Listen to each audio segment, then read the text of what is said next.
On the 24th of April 1980, a 3-year-old boy asked his mother if he could visit his friend next door. She said yes and went inside to do laundry. 30 minutes later, he was gone. Multiple witnesses saw a woman coax him into a blue pickup truck. But by the time anyone realized what happened in those 30 minutes would haunt a family for nearly half a century. But the answer might be walking around today with a limp. Denise McKee stands at her front door, calling Jeffrey's name into the afternoon air. Her voice carries across the yard, into the neighbor's property, echoing back without answer. Rodney, the 5-year-old from next door, stands on her porch looking confused. "I thought Jeffrey was coming to my house," he says. Denise's stomach drops. Jeffrey left 30 minutes ago. She runs into the yard, scanning for blonde curly hair, listening for tricycle wheels on pavement. Nothing moves except spring wind through the trees. Jeffrey Dupres turned 3 years old just 5 weeks earlier, in March of 1980. Small for his age, 3 feet tall and 30 pounds. His blonde curly hair catches sunlight when he plays outside, and his gray eyes watch the world with bright curiosity. His physical markers make him distinctive beyond his size. One leg measures shorter than the other, a condition doctors call limb length discrepancy. External tibia torsion causes his feet and legs to point outward significantly, creating a noticeable limp when he walks. The corrective shoes he wears help, but the uneven gait remains. Blood type A positive, bright, energetic, talkative. His personality fills space his small frame cannot. The Dupres household recently relocated to a new home on the outskirts of Slave Lake, Alberta. The small northern town sits 200 kilometers north of Edmonton, population hovering around 5,000 residents. Their house borders dense bush, where wilderness meets peripheral development. It's the kind of tight-knit community where neighbors know each other by name, where children play freely between yards, where front doors stay unlocked. Rodney lives in the house immediately adjacent, literally next door, maybe 50 feet away, visible from the Dupres' front windows. Jeffrey's most prized possession arrived recently as a gift. A tricycle he rides constantly in the front yard. He masters balance and speed, pedaling in circles, perfecting his turns despite the corrective shoes that make some movements awkward. Spring in northern Alberta means snow finally melting, children emerging after long winter months trapped indoors. April brings warmer air, longer days, the promise of summer ahead. Jeffrey spends every possible moment outside with his tricycle, exploring the boundaries of his yard, occasionally venturing down the quiet street but always within sight of home. His relationship with his mother Denise, 26 years old, runs deep. He asks permission before wandering beyond the yard. He follows rules. He comes when called. Typical 3-year-old energy courses through him, constantly moving, talking, exploring, but he stays within agreed boundaries. Stepfather Ray Dupres supports the household while Denise manages daily routines. The neighborhood feels safe, rural in character, the kind of place where mothers let children play outside while doing household chores. Thursday, April 24th, unfolds like any spring day. Morning brings usual routines, breakfast, getting dressed, Jeffrey eager to go outside with his tricycle. By early afternoon, the weather feels pleasant enough for extended outdoor play.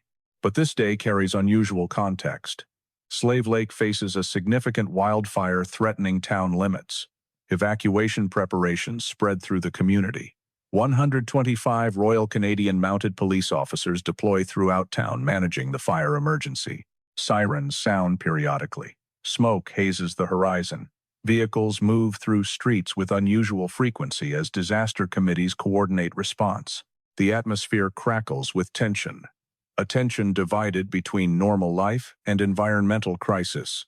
Despite the chaos, routines continue. Children still play. Mothers still do laundry. Jeffrey rides his tricycle in the front yard, pedaling circles on pavement, perfecting his technique. Around 1 o'clock in the afternoon, he rides up to the front door where Denise works inside. "Can I go visit Rodney?" he asks. She considers the request. Rodney lives next door, 50 feet away, clearly visible from the house. Normal request, safe distance, familiar friend. She says yes. Jeffrey pedals away on his tricycle toward Rodney's house, blonde curls bouncing with each push of the pedals. Denise goes inside to continue household tasks. Laundry waits in the washer. She needs to transfer clothes to the dryer in the basement. The task takes roughly 30 minutes. No concern crosses her mind. Rodney's house sits right there. The decision feels completely safe, completely ordinary. Just another Thursday afternoon while her son visits his friend. 30 minutes later, when 5-year-old Rodney knocks on Denise McKee's door asking where Jeffrey is, the laundry sits dry in the machine. But her son is gone. Rodney stands at the door, his small face creased with confusion. "Where's Jeffrey? I thought he was coming to play." Denise's expression shifts from casual greeting to puzzlement. "He left to see you 30 minutes ago," she says, stepping past Rodney onto the porch. Rodney shakes his head. "He never came to my house." The words hang in the air for a moment before their meaning crystallizes. Denise moves down the steps, eyes scanning the yard. No tricycle, no small blonde boy, no movement except wind stirring new leaves on trees. She walks quickly toward Rodney's house, checking the path between properties. "Jeffrey!" Her voice carries across both yards. No answer comes back. Rodney's mother appears at her door, drawn by the calling. "Jeffrey never arrived?" Denise asks. The woman shakes her head. "They checked inside when Rodney asked about his friend. No Jeffrey anywhere." Denise's mind races through logical explanations. He got distracted by something interesting. He decided to ride his tricycle elsewhere first. He fell somewhere and can't call for help. Each possibility feels wrong. Jeffrey always arrives where he says he's going. Always. She runs back to her house, bursting through the front door. "Jeffrey!" Her voice echoes through empty rooms. She checks every space, bedrooms, bathroom, basement, where the dryer hums with finished laundry. The house stands empty, silent except for her calling. Back outside, neighbors emerge from their homes, drawn by the urgency in her voice. "Have you seen Jeffrey?" Small boy, blonde, curly hair, riding a tricycle. Heads shake. No one saw him. Neighbors join the search immediately, fanning out across yards, checking garages and sheds, calling his name into the spring afternoon. Someone checks the creek that runs behind the properties. Drowning scenarios flash through adult minds. Others walk the street in both directions, scanning ditches and undergrowth. "Jeffrey! Jeffrey!" The calls overlap and echo, creating a chorus of concern that grows louder with each passing minute. The tricycle remains missing too. Not in the Dupres' yard, not on the street, not at Rodney's house. Complete absence. No child, no tricycle, no evidence of where a 3-year-old boy disappeared to while traveling 50 feet. 15 minutes of searching yields nothing. 30 minutes brings the same empty result. Fear escalates from concern to panic. The search expands into the dense bush behind houses. More neighbors join. Word spreading from door to door. Someone mentions the wildfire chaos. Could emergency vehicles have struck him? Could the smoke and confusion have disoriented a small child? Theories multiply, but none explain the total absence of any trace. Denise runs back inside and grabs the telephone, dialing the RCMP emergency number with shaking fingers. An officer answers. Background noise bleeding through. Multiple voices, radio chatter, chaos. "My son is missing," Denise says, words tumbling out. "He's 3 years old. He left to visit our neighbor 30 minutes ago and never arrived. We've been searching everywhere." The officer's response comes slowly, distracted. "We're currently managing the wildfire evacuation. How long has he been gone?" "Almost an hour now." Her voice rises with desperation. "Have you checked with neighbors?" "Sometimes children wander to friends' houses." "That's where he was going. He never arrived." Denise grips the phone harder, knuckles white. "Keep searching with your neighbors. We'll send someone when we can, but right now all available units are dealing with the fire emergency." The line disconnects.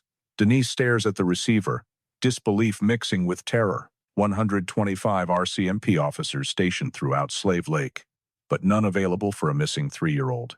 She returns outside where neighbors continue calling Jeffrey's name into growing shadows. The golden hour, the critical first 60 minutes of any missing persons case, ticks away without professional coordination. No alert system activated, no roadblocks established, no systematic grid search deployed. Just a mother, her neighbors, and expanding desperation.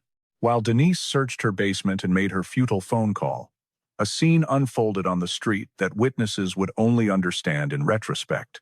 Multiple neighbors occupied their properties that afternoon, in yards, on porches, visible through windows. A blue pickup truck drove slowly down the residential street. The vehicle stood out, a 1978 to 1981 GMC or Chevrolet, short-box body style, distinctive chrome wheels catching afternoon sunlight. Newer model, well-maintained, not the typical work truck common in rural Alberta. The truck slowed near the Dupres property. A woman sat in the passenger seat. Witnesses focused on her. She seemed to be looking at something outside the vehicle. A small blonde boy on a tricycle appeared in their collective peripheral vision. The woman exited the truck and approached the boy. Witnesses later described her as leading or coaxing the child toward the vehicle. Body language suggested conversation, the woman bending down to child height, appearing to talk. The boy responded, following her. No struggle visible from distance. No screaming that carried to nearby houses. The man remained behind the wheel, engine running. The woman helped the boy into the truck. Whether the tricycle went with them or got left behind, witnesses couldn't later agree. The truck door closed. The vehicle drove away at normal speed. Not fleeing, not rushing, just purposeful departure. The entire interaction lasted perhaps 2 or 3 minutes. From various vantage points, neighbors saw pieces of the scene. None understood what they witnessed. No screaming, no obvious distress, no reason to intervene. In a small town, people assume a woman with a child knows that child. The wildfire chaos divided everyone's attention. Sirens in the distance, smoke visible on the horizon, the background anxiety of potential evacuation. No one thought to note the license plate. No one moved to stop the vehicle. The truck simply drove away, disappearing into the maze of streets that connected Slave Lake to the wider world. Only later, when Denise's frantic searching began, when neighbors gathered comparing what they'd seen, did the pieces assemble into horrifying clarity. Wait, I saw a blue truck. I saw a woman with a small boy. They put him in the vehicle. Information coalescing too late, hours after the truck departed. By then, the vehicle could be anywhere, heading toward Edmonton, traveling into different provinces, vanishing into the vast geography of Canada. 2 hours vanish with no sign of Jeffrey. Neighbors now search entire properties systematically, not just obvious spaces. Someone contacts the Slave Lake Disaster Committee. Despite the wildfire consuming resources, the committee begins mobilizing search capabilities. Evening approaches, temperature dropping with the sun. A 3-year-old outside for hours in spring weather faces hypothermia risk. If he wandered into the bush, darkness will make him impossible to find. If he fell in the creek, time runs out quickly. But searchers find nothing. No clues, no trail, no evidence of passage. The complete absence begins telling a different story. Not accident, not wandering, something else. Someone took him.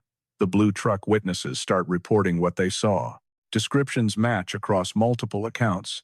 Woman with small boy, entering vehicle near Dupres' home. Time frame matching Jeffrey's disappearance. The horrifying realization crystallizes in Denise's mind. Jeffrey didn't wander into the bush. Jeffrey didn't fall in the creek. Jeffrey was taken. And the truck carrying him away has hours of head start while police managed a wildfire instead. By nightfall on April 24th, over 50 volunteers combed Slave Lake searching for a 3-year-old boy who loved his tricycle.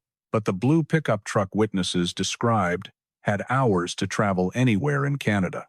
And in the chaos of wildfire evacuation, no one thought to stop vehicles leaving town. Professional search operations finally activate the evening of April 24th, once the disaster committee convinces RCMP that a missing child requires immediate resource allocation despite the ongoing wildfire. What follows represents one of the most comprehensive search efforts in northern Alberta history, and one of the most futile. Between April 25th and May 2nd, 1980, Slave Lake and its surrounding wilderness undergo 5 separate systematic searches. Over 100 civilian volunteers mobilize. 300 high school students participate in grid searches, linking arms to sweep every meter of terrain. Airplane pilots volunteer for aerial surveillance, flying low patterns over dense bush and open fields. The Canadian Armed Forces deploy personnel for logistics and manpower, bringing military precision to civilian desperation. The methodology is thorough to the point of obsession. Searchers move through town building by building, checking every residence, every garage, every shed, every vehicle parked on streets or in driveways. The dense bush behind residential areas receives systematic coverage, teams walking parallel lines, calling Jeffrey's name, looking for any sign of passage or disturbance. The creek gets particular attention. Fears of drowning driving multiple searches along its banks and through its shallow waters. Volunteers wade through cold spring runoff, feeling along muddy bottoms, checking under overhanging vegetation. Each search iteration follows the same pattern.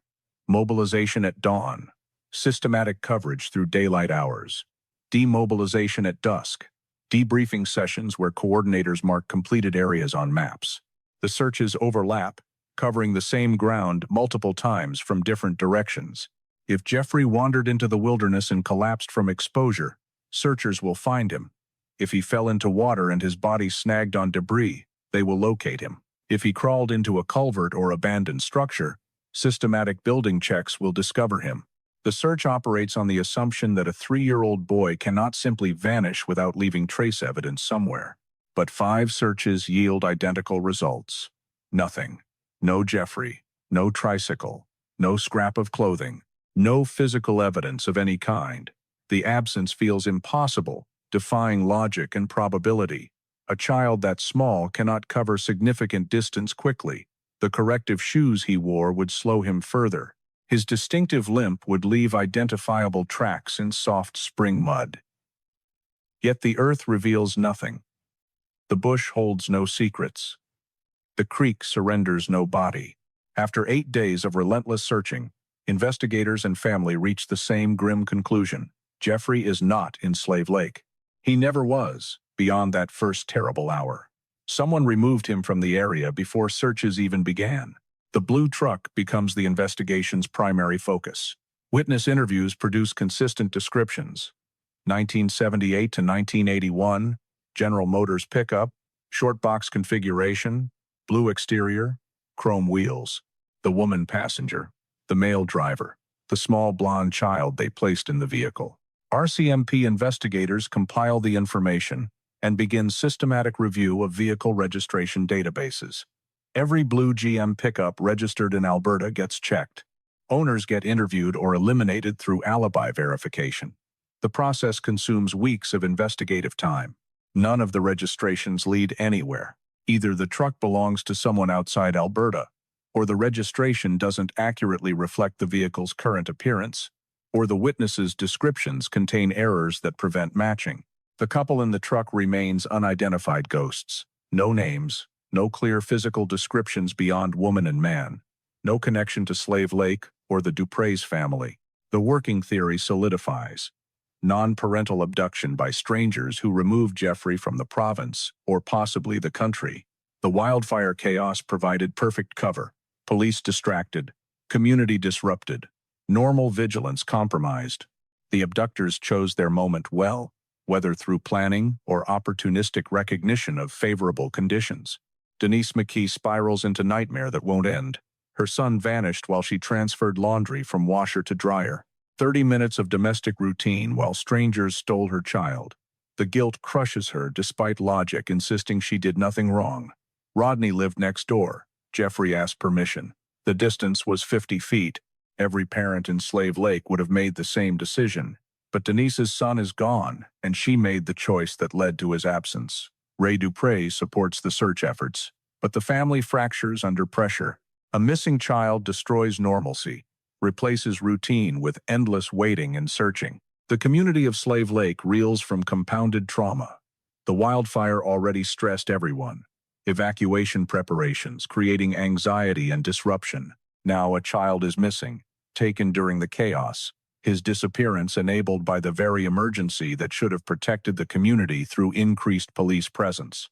Neighbors who witnessed the blue truck wrestle with guilt. They saw the abduction and did nothing. They couldn't have known, but the knowledge offers no comfort. A 3-year-old boy got taken in broad daylight on a residential street, and multiple people watched it happen. By mid-May, the massive search operations scaled down. Volunteers return to normal lives. Students go back to focusing on school. The Canadian Armed Forces redeploy. Professional investigators continue working the case. But without physical evidence or identified suspects, leads quickly exhaust themselves. The blue truck remains a description without a registration. The couple remains shadows without names. And Jeffrey remains missing, his fate unknown, his location anywhere in the vast geography of North America. Summer 1980 brings a shift in investigative focus that will haunt Denise McKee for 43 years. With external leads exhausted and the blue truck unidentified, RCMP investigators turn their attention to the most statistically likely suspect in any missing child case: the parent. Despite complete lack of motive or physical evidence linking Denise to wrongdoing, she becomes the primary focus of the investigation. The logic follows statistical patterns. Most child victims know their attackers. Parents sometimes harm their own children in staged disappearances. The investigators, trained to follow probability, begin treating Denise as a suspect rather than a victim. She gets called in for polygraph examination. The experience, which she later describes as interrogation and torture, lasts hours. Questions come in waves, phrased to provoke response, repeated to check consistency. Did you harm your son? Where is Jeffrey's body? Why did you wait 30 minutes before starting to search? The questions assume guilt, demand confession, treat her grief as performance. Denise answers every question, maintains her innocence, cooperates fully despite the psychological assault. The polygraph measures her physiological responses: heart rate, blood pressure, perspiration, looking for deception indicators. The results come back clear.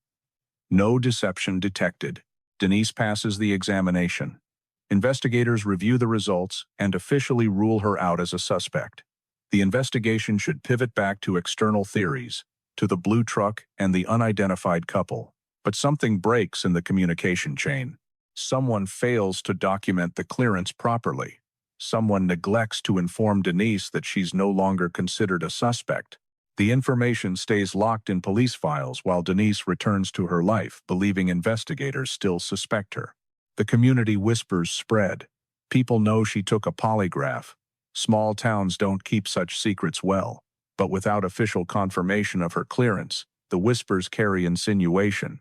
Maybe she didn't pass. Maybe police still suspect her. Maybe the grieving mother act hides something darker. Denise lives under this cloud for years, then decades. Friends become distant. Strangers stare. She feels the judgment everywhere, the unspoken questions, the suspicion that poisons every social interaction. Her son is missing, stolen by strangers, and the community suspects she harmed him herself. The case goes cold in the formal sense. Active investigation ceases. The file moves to storage. Periodic reviews yield no new information. The blue truck never surfaces. The couple never gets identified. Jeffrey never comes home. Denise continues private searching, following tips that occasionally surface. Every few months or years, someone reports seeing a blonde boy who might match. She travels to check each report, hope flaring and dying repeatedly. None of them are Jeffrey. The boy in Hamilton belongs to a local family. The child in British Columbia has different colored eyes. The toddler in Saskatchewan is too young. Each false lead chips away at her, but she cannot stop. Somewhere her son exists. Somewhere the truth waits. Her family expands in unexpected ways. She gives birth to 2 younger brothers after Jeffrey's disappearance. These boys grow up in the shadow of a sibling they never met. Their childhoods defined by absence. Family photographs feel incomplete. Birthday celebrations carry undercurrent of sadness. Christmas means presents under the tree for the children present and silent acknowledgement of the one missing. The brothers hear Jeffrey's story repeatedly. How he loved his tricycle. How he had blonde curly hair. How he disappeared in 30 minutes while visiting a friend next door. The narrative becomes part of their identity formation. They are not just themselves. They are also the brothers of the missing boy. One brother, as he reaches adulthood, gets a tattoo across his chest commemorating Jeffrey. The permanent ink marks permanent loss, transforms his body into memorial. The younger brothers resemble Jeffrey physically. Similar facial structure, blonde hair in childhood, family genetic traits, expressing themselves across generations. This resemblance will later become crucial, But in the dark decades of the 1980s and 90s, it serves mainly as painful reminder of what was lost. Denise's health declines gradually through the decades. The sustained stress of unresolved grief takes physical toll. She develops multiple sclerosis, an autoimmune condition that progressively damages the nervous system. Her body begins failing, muscle weakness, coordination problems, fatigue that makes simple tasks exhausting. But her determination never wavers. Even as physical capability diminishes, her commitment to finding Jeffrey remains absolute. The MS makes searching harder but not impossible. She adapts, continues, refuses to let her deteriorating body stop the mission that defines her existence. The decades pass with terrible sameness. 1990 arrives, then 2000. Jeffrey would be a teenager, then a young adult. Denise imagines these milestones. First day of school that never happened, graduation that never came, wedding she'll never attend. She pictures him aging, tries to imagine what a grown Jeffrey looks like. Is he tall? Did his blonde hair darken? Does he still have that distinctive limp from his leg length discrepancy? These questions have no answers, only endless speculation. Technology advances around the unchanging mystery. Computers become common. The internet connects information in new ways. DNA analysis emerges as forensic tool. But Jeffrey's case predates these technologies, and without physical evidence or identified suspects, the new tools have nothing to analyze. The case remains stuck in 1980, a mystery from the analog age that digital revolution cannot touch.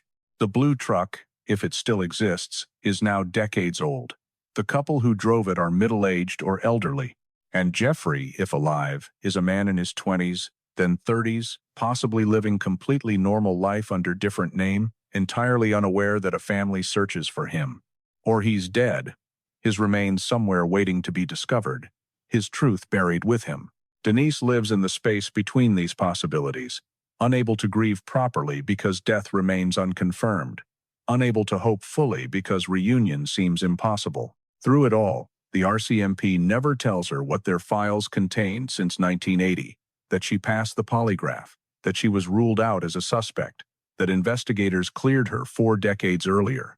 She lives with the weight of suspicion, the community judgment, the personal doubt that maybe somehow she is responsible. The institutional failure to communicate this single critical piece of information becomes its own form of torture, stretching across decades, compounding the original trauma of Jeffrey's disappearance. Late 2022 brings a shift in Denise McKee's approach. Now roughly 70 years old, her multiple sclerosis progressing, she makes a decision. If institutional resources won't solve Jeffrey's case, she'll create her own resources. She launches a GoFundMe campaign titled, "What Happened to Jeffrey Dupres?" with a goal of $20,000.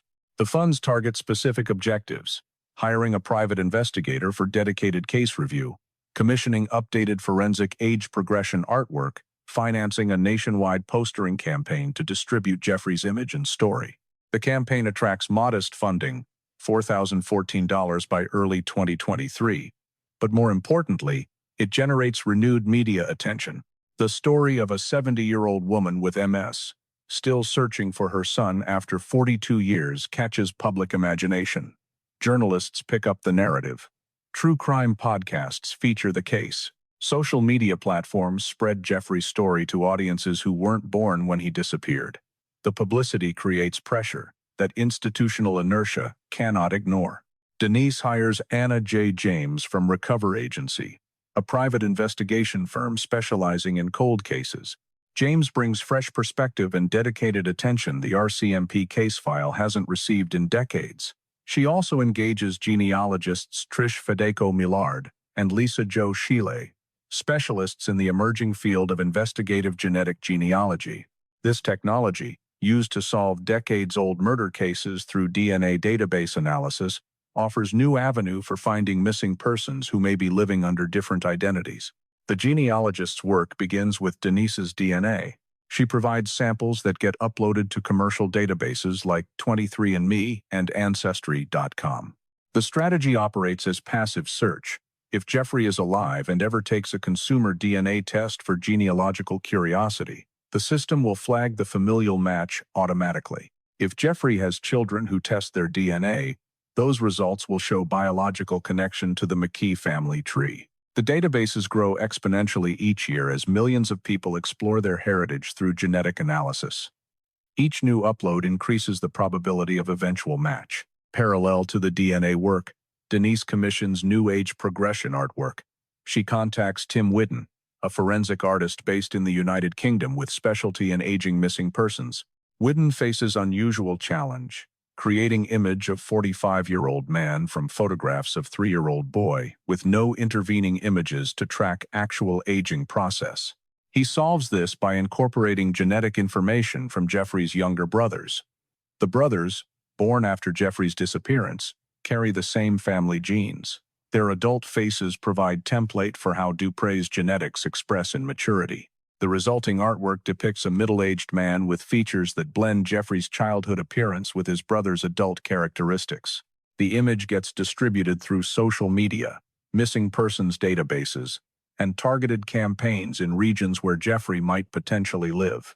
Accompanying the image are appeals directed at men in their mid-40s who might feel disconnected from their early childhood, who might have vague memories that don't align with their official family story, who might possess specific physical markers. Those markers become crucial identifiers. Jeffrey's limb length discrepancy and external tibia torsion don't disappear with age. A 3-year-old with one leg shorter than the other becomes an adult with noticeable limp and uneven gait.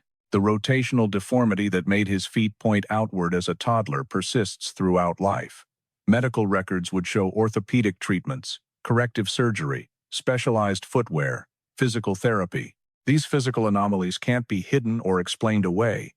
They represent permanent signatures of identity. The campaign also emphasizes family history of vision problems.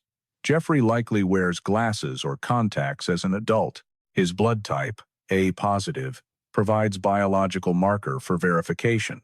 The appeals ask, do you have these characteristics? Do your early memories include things your parents can't or won't explain? Does your birth certificate seem questionable? Have you ever wondered if the family raising you told you the complete truth? March 2023 brings earthquake moment. The RCMP, responding to sustained media pressure and public attention generated by Denise's campaign, issues formal apology. Chief Superintendent Gary Graham stands before cameras and acknowledges that the agency not done as good a job as would be expected in maintaining transparent relationship with the family. Then comes the revelation that stuns everyone. Denise McKee was cleared as a suspect in 1980, ruled out through polygraph examination, officially eliminated from investigative focus. But no one ever told her. 43 years, she lived under cloud of suspicion, community judgment, personal doubt, for 43 years while the truth sat documented in RCMP files. The institutional failure transforms from bureaucratic oversight to moral betrayal. The apology makes national news. Public outrage explodes across social media and traditional outlets. The focus shifts from missing child case to institutional cruelty to grieving mother. Sympathy consolidates entirely around Denise and her family. Tips begin flooding in. People who remember 1980, who might have seen blue trucks, who want to help correct this injustice. The RCMP reopens the case with renewed commitment. The $5,000 reward gets reactivated and publicized. The case file gets integrated into the National Center for Missing Persons and Unidentified Remains, connecting it to cross-jurisdictional databases that didn't exist in 1980. Modern investigative protocols get applied to 43-year-old evidence. The blue truck descriptions get reanalyzed. Witness statements get digitized and cross-referenced. Geographic analysis maps where the vehicle could have traveled in the hours before roadblocks might have been established. The investigation refocuses on the central theory. Jeffrey Dupres is alive, living as a man in his mid-40s, unaware of his true identity. The abducting couple likely raised him as their own child, or placed him with adoptive family through illegal channels. Forged documents would have created new identity. In 1980, before computerized records and interconnected databases, such identity fabrication was easier than it later became. A 3-year-old has limited memory. A child raised from that age with consistent story about their origins would accept that story as truth. The scenario requires Jeffrey to discover his missing status himself. He might see the age progression image and recognize his own face. He might undergo medical examination that reveals orthopedic anomalies his family history doesn't explain. He might take consumer DNA test and get flagged matched to the McKee family tree. Or someone who knows him might see the publicity and make the connection. A friend, a spouse, a medical professional who recognizes the distinctive physical markers. The case transforms from tragedy to possibility. Technology that didn't exist in 1980 now offers real hope for resolution. Every day, thousands of people upload DNA to genealogical databases. Every day, the probability increases that Jeffrey or his biological relatives will appear in the system. The age progression image circulates online where anyone can see it. Social media spreads information globally, reaching audiences traditional investigation never could access. The tools finally exist to solve a mystery that seemed permanently unsolvable. January 2025. Jeffrey Dupres remains missing. His case file, RCMP number 20131949976, stays active on detective desks in Alberta. 44 years and 9 months have passed since a 3-year-old boy asked his mother for permission to visit his friend next door and vanished in the 30 minutes she spent doing laundry. The blue pickup truck was never found. The couple was never identified. But the search continues with tools and techniques that seem like science fiction compared to 1980s grid searches and paper files. Denise McKee, now 70 years old, battles multiple sclerosis that progressively weakens her body.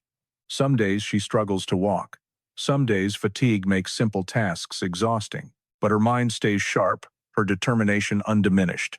She maintains the Facebook page, What Happened to Jeffrey Dupres, updating it with information, responding to messages, keeping her son's story alive in digital space. The GoFundMe campaign raised $4,014 of its $20,000 goal. Not the full amount hoped for, but enough to fund private investigation work and updated materials. Her DNA profile sits in commercial genealogical databases, waiting. Anna J. James continues reviewing cold case files, following threads that might lead somewhere. The genealogists monitor for matches, checking periodically for familial connections that would indicate Jeffrey or his descendants entered the system. Every new DNA upload to 23andMe or Ancestry represents another chance for breakthrough. The databases grow exponentially, millions of profiles now, adding thousands more daily. Mathematics suggests eventual match becomes increasingly probable. The age progression image circulates online and through missing persons networks. It depicts a 47-year-old man with features blending Jeffrey's childhood appearance and his younger brother's adult characteristics. The image accompanies appeals directed at men in their late 40s who possess specific markers: noticeable limp from leg length discrepancy, feet and legs pointing outward from external tibia torsion, likely wearing glasses due to family vision history, blood type A positive. Medical records would show orthopedic treatments throughout life. These physical signatures can't be hidden or faked. Jeffrey's younger brothers continue their vigil. One still carries the chest tattoo commemorating the sibling he never met. They provided genetic reference for the age progression artwork, their adult faces offering template for imagining Jeffrey's maturity.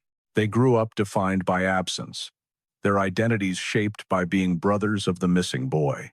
Now middle-aged themselves, they support their mother's search while preparing for any outcome: reunion, discovery of remains, or continued uncertainty. The impact of Jeffrey's case extends beyond one family's grief. The RCMP's 2023 apology acknowledged institutional failures in victim-family communication. Modern protocols now mandate timely notification of investigative statuses. Parents can't be left wondering for decades whether police suspect them. The transparency represents significant reform, inspired partly by the McKee family's 43 years of unnecessary suffering. The wildfire context taught lessons about resource prioritization. Missing child cases can't become secondary to property protection, regardless of environmental emergencies. Disaster-neutral investigation teams now exist to ensure criminal investigations continue unimpeded during crises. The golden hour matters more than burning buildings. Jeffrey's case demonstrated catastrophic cost of delayed professional response. Abductors gained hours of head start, while police fought fire instead of searching for stolen child. Investigative genetic genealogy has revolutionized cold case work. Dozens of decades-old mysteries have been solved through DNA database matching. Murderers get identified through distant cousins who uploaded DNA for ancestry research. Missing persons get located through biological connections they didn't know existed. The technology works, proven repeatedly across North America. Jeffrey's case fits the model perfectly. Living person unaware of true identity, raised under false name, biological family searching with uploaded DNA profiles. The match will happen if Jeffrey or his descendants ever test. The case also highlighted importance of documenting permanent physical identifiers. Limb length discrepancies and skeletal torsions survive throughout life. They can't be surgically corrected completely in adults. Medical records create paper trails. Jeffrey's orthopedic conditions represent unmaskable signatures that would reveal his identity under proper examination. Anyone reviewing his medical history would see evidence of physical anomalies requiring explanation. A man in his late 40s with these specific markers, combined with questionable early childhood documentation, should trigger recognition. The blue truck remains historical ghost. If the vehicle still exists, it's 45 years old now, possibly rusted in salvage yard or restored by classic truck enthusiasts unaware of its history. The couple who drove it would be elderly or dead. Their motives remain unknown. Did they want a child to raise? Were they part of illegal adoption network? Did they act impulsively when wildfire chaos created opportunity? These questions may never get answered. The focus has shifted from finding abductors to finding Jeffrey. He might be living normal life completely unaware. Perhaps he's a father himself, possibly a grandfather. He might have successful career, happy family, full existence built on identity that isn't real. Or he might feel disconnected, sense something wrong about his origin story, wonder about vague early memories that don't align. Those feelings could drive him toward DNA testing for genealogy curiosity. One cheek swab, one submitted sample, and the truth emerges. Or someone who knows him makes the connection. A spouse sees the age progression image and recognizes her husband. A doctor examining the orthopedic conditions researches similar cases and finds Jeffrey's profile. A friend hears the story and thinks of someone with matching characteristics.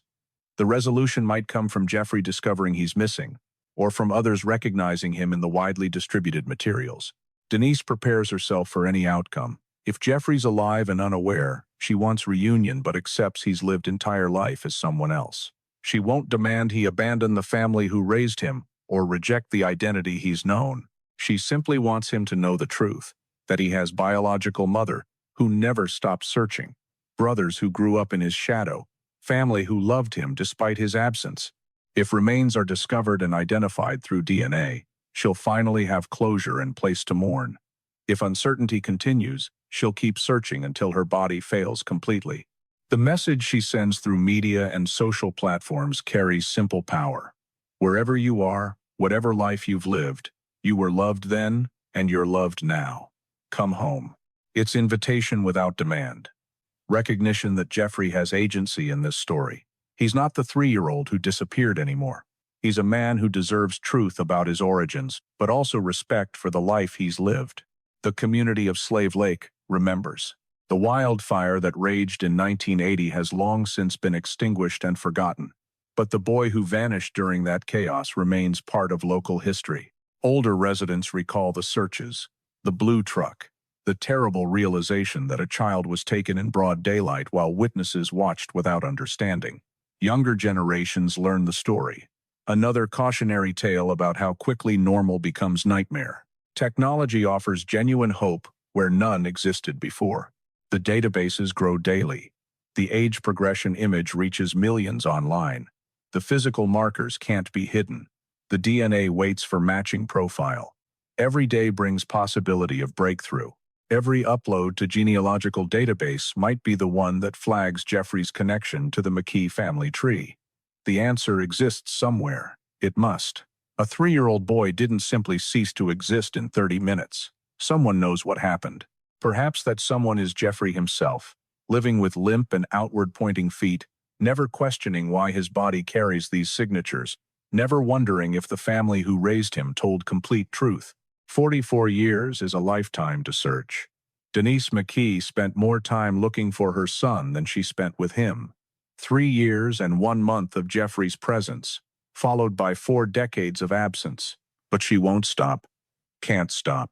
The search defines her existence now, gives purpose to days when MS makes movement difficult, provides hope when grief threatens to overwhelm.